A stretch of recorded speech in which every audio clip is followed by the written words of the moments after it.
I found proof my girlfriend cheated on me, and she tried to gaslight me when confronted. I'm sending everyone we know the proof. I know she uses Reddit and browses these subs, so this is my official breakup notice. We are over. Posted by you/difficult search 327. I made this Reddit account to address you. I won't put your name out there, but I know you regularly read posts like these since you used to bring them up and listen to podcasts about them. I'm sure you'll know it's about you when reading it. I, 29M, caught my girlfriend, 31F, cheating on me. This time, I have undeniable proof after she lied to my face about it. We've been friends for 5 years and started dating 3 years ago. I loved this woman with everything I had. I truly thought she felt the same. A few months ago, we hit a rough patch and argued a lot.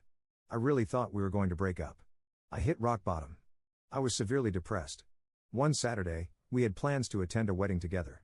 You live a fair distance away, and neither of us had a car, but we didn't mind taking the extra steps to make it work. That morning, I asked what time you'd be coming over so we could get ready and head out. I even offered to pay for your Uber. You said, okay. Hours went by. I didn't hear from you, and I started spiraling. I had a panic attack. I checked your location and it wasn't your house, it was some random parking lot. I messaged you. No reply. After a while, your location just turned off. I was worried sick. I kept calling. No answer for 6 hours. I was panicking. Then, at 9:30 p.m., note this time, you finally picked up. Your first words were, "Are you okay?" And I just broke down crying, asking, "Are we okay?" You told me your phone died and that you were just out with your friends from school, and I believed you. You'd never lied to me before, or so I thought. The next day, I couldn't even get out of bed. Depression hit me like a truck.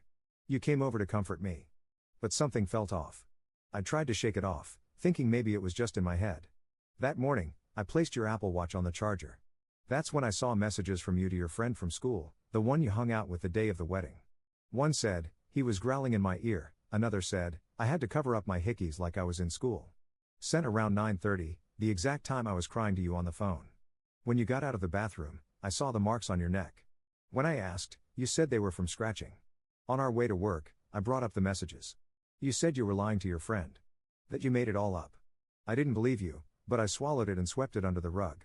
Today, I was at your house as your family had a birthday party for you. Your family was there, some of your friends, and our mutual friends too, including the one that celebrated you cheating and lying. The house was packed. I drank quite a bit because I knew I wasn't going to have the courage to do what I did.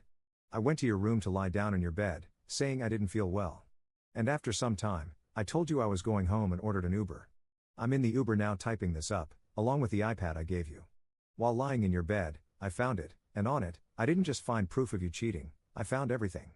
The day you turned your location off, you were with the guy you play Call of Duty with. I'm mad at myself for not catching how often you played with him, and how you'd laugh at his jokes. I saw the messages, how you two talked for months, how you planned a hotel meetup the day after he picked you up from work, how you kissed him in his car, how you told him we broke up, you sending a pic of the hickeys he gave you. And guess what? Those messages were sent at 9:45 p.m., the same time I was breaking down on the phone and you were telling me everything was okay. How inconsiderate could you effing be, hearing someone you claim to love cry on the phone, and while they are, you're texting your school friend and him about your infidelity. Speaking of the school friend, I saw conversations celebrating your decision to cheat and laughing about how you got away with it, gassing each other up for lying to me. And there's more crap I found. I found flirty messages with multiple Uber drivers. I found out the ring you said was from your late grandmother was actually from your ex-boyfriend. You wore it our entire relationship. I found messages to him too, telling him you were single. That you will always love him. I saw more messages with your Call of Duty duo, with him saying very sexual things and you saying how nice that sounded. That was the same day I surprised you by coming over to your house for Thanksgiving. I found you sending sexy selfies to multiple men. Some of those pictures were from outings that we were at together. All this crap, and yet you talked about marrying me? You're a piece of crap. Normally, I'm not a petty person, but F it. By the time I press post, I will have already sent screenshots of everything, to your friends, the ones who would be ashamed of you, to your family, the ones who would disown you, to your Call of Duty buddies, who knew nothing about your double life, to my family, to our friend group, and to the crappy school friend who knew everything, smiled in my face at the party, and is still there thinking everything is great. Every person who ever believed in us will know the truth. I've never been more disappointed in anyone in my entire life. You made this bed. Now lie in it. Top/relevant comments. Commenter. The way she handled everything, especially her reactions after you caught her, seems pretty manipulative. It's hard when you're invested in someone, But your mental health has to come first. I hope you're able to take care of yourself and move forward from this. Commenter 2. Letting everyone know who she really is and the life she's living is the best way to get ahead of it before she tries to twist the story. Undoubtedly, when it's learned how deceitful of a cheater she is, how many people she was crossing the line with, it'll be clear she belongs on the streets. Please get yourself tested since she clearly had no concern for your health. Going forward, you'll be better before you know it. You'll find a good woman out there, someone you can trust and who is truly loyal. Just hang with your friends and keep yourself busy. Update 2 days later. Thank you all for the overwhelming support and kind messages after my last post. If anyone's wondering, yes, I'm doing okay. Something just clicked while I was going through those messages. For the first time, I truly realized I'm worthy of love and that the first person who needs to give that love to me is me. Out of all the options I had in that moment, the one I chose felt like the smartest. If I had confronted her in private, she could have manipulated the narrative or gaslit me into doubting what I saw. If I had gone downstairs and made a scene, I would have been surrounded by her family and friends, which would have turned into a screaming match where I was outnumbered. So I removed myself from the situation and let the truth unravel on its own. Just to clear a few things up, we both had our locations shared on iPhone. I wasn't stalking her. The sexy photos weren't nudes. And even still, I didn't send those pictures out, only the text conversations between her and the guys she was messaging. Sending those to people is wrong on another level, and I would never stoop that low. After I left, I took an Uber home, grabbed a few things, and went to stay at my friend's place for the night. I felt okay, but I thought that was just the adrenaline and that I was going to crash hard. I've already signed up for therapy, scheduled an STI test, and I'm planning to take boxing and pottery classes just to keep myself active and focused. While I was staying over, one of her Call of Duty friends messaged me. Turns out the guy she slept with has a wife and kid. I'm not sure how that situation is unfolding, but I hope his wife finds out. That friend also told me she's been removed from their squad. Our mutual friend group has shown a lot of support. One of them even removed her as a bridesmaid from their upcoming wedding and blocked her entirely. I thought everything had finally calmed down, until I came back home this morning. I had already blocked her on everything, so there was no way for her to reach me. Instead, she showed up. She drove her parents' car to my house and sat outside until she saw me.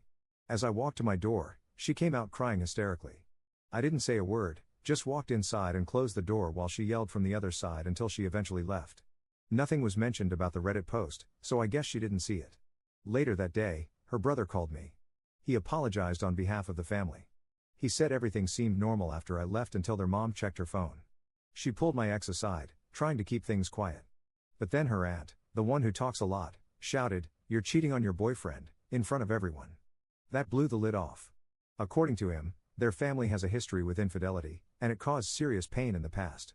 So this incident not only reopened old wounds, but more cheating scandals within the family were exposed that same night. This party was supposed to be a reconciliation moment for relatives who hadn't seen each other in years. And the friend who celebrated the cheating with her? She got cussed out so badly by the family that she left in tears. Her brother told me he doesn't blame me for anything.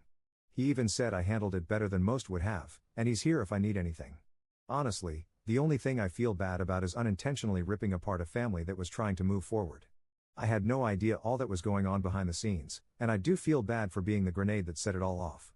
/relevant comments. Commenter. If this is real, you only left one loose end.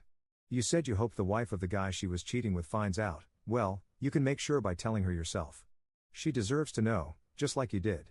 Ops response. I don't know that guy's socials or anything. I can only trust that the group did, but you're right. Commenter 2. Honestly, the only thing I feel bad about is unintentionally ripping apart a family that was trying to move forward. Were they though? Were they?